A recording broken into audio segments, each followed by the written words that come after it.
حضرت زینب کے پیٹ میں بچہ تھا. حضرت زینب حضور کی بڑی صاحبزادی، سب سے بڑی شہزادی نبی کریم کی.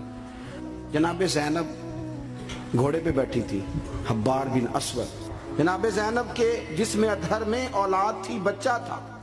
حبار بن اسود نے نا، وہ بیٹھی تھی گھوڑے پہ تو نیزہ مارا گھوڑے پر یا اونٹ پر، گھوڑے کو نیزہ مارا، گھوڑا تیز دوڑا، جناب زینب گھوڑے سے گر گئی.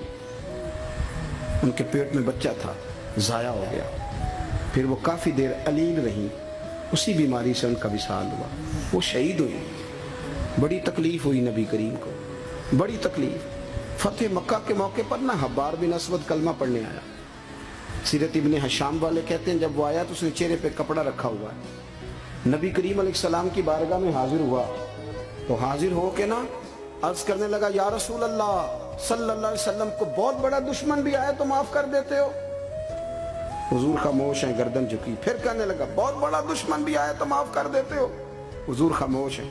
تیسری دفعہ اس نے چہرے پہ نقاب ڈالا تھا نا، حضور بڑا دشمن بھی آئے کلمہ پڑھے تو معافی ہے. حضور نے چہرہ اٹھایا تو آنکھوں میں آنسو تھے. حضور فرمانے لگے، حبار یہ چہرے سے کپڑا ہٹا، بیٹیاں بھولا نہیں کرتی، تو کلمہ پڑھ، میں تجھے بھی معاف کرنے کو تیار. بیٹیاں بھولا نہیں کرتی، تو پڑھ کلمہ. پورے خاندان نے قربانی پورے. حضرت سیدہ فاطمہ الزہرا سے کسی نے پوچھا تھا، بی بی صاحبہ دین کے لیے سب سے پہلے آپ کو کب تکلیف اٹھانی پڑی؟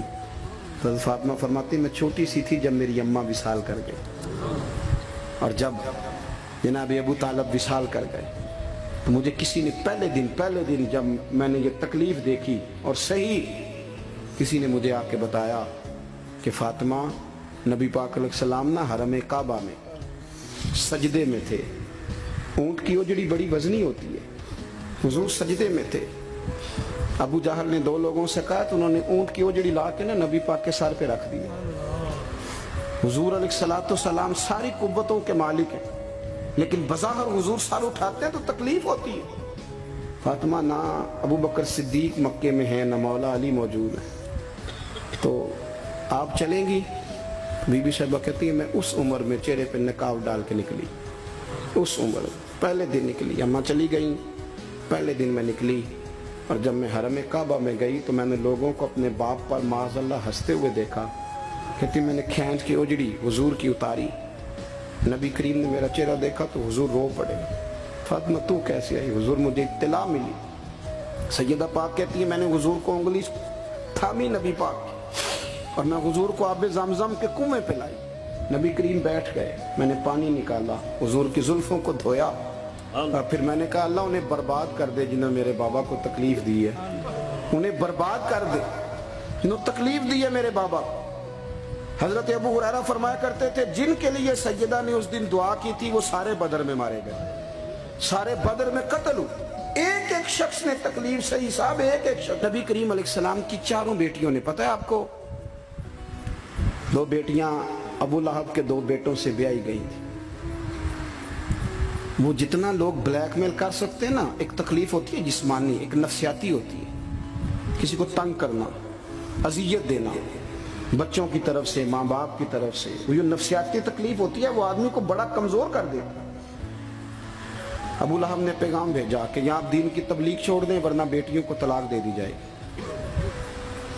یہ جو دکھ ہوتے ہیں نا نفسیاتی ذہنی، یہ کرب ہوتے ہیں، یہ سہانے روح بنتے ہیں. ابھی نکاح ہوا تھا، رخصتی نہیں ہوئی تھی، یہاں آپ تبلیغ چھوڑیں طلاق دے دی جائے گی. میرے حبیب کریم نے فرمایا جو تیرا دل میں آئے کر، لیکن میں پیغام دین لے کے آیا ہوں تو یہ پیغام میں دیتا ہی رہوں گا. ان شہزادیوں نے قربانی دی، اظہار کیا، انہوں نے قربانی دی. ایک ایک شخص نے تکلیف صحیح صاحب، ایک ایک شخص. آپ کو پتہ ہے منافقوں نے سیدہ عائشہ صدیقہ پہ الزام لگا دیا تھا. الزام تو 1 منٹ لگتا ہے. کسی شاعر نے کہا تھا کہ مخلوق پتہ کیا کرتی ہے، کعبے کے اندر سے مٹی لے کے بت بنا کے اللہ کا شریک بنا دیتی. اور وہ کہنے لگا تم اپنے الزام کو کیا الزام سمجھتے ہو؟ لوگ تو جناب مریم پہ بھی الزام لگا دیتے تھے کہ تو یہ بچہ کہاں سے لے آئی ہے.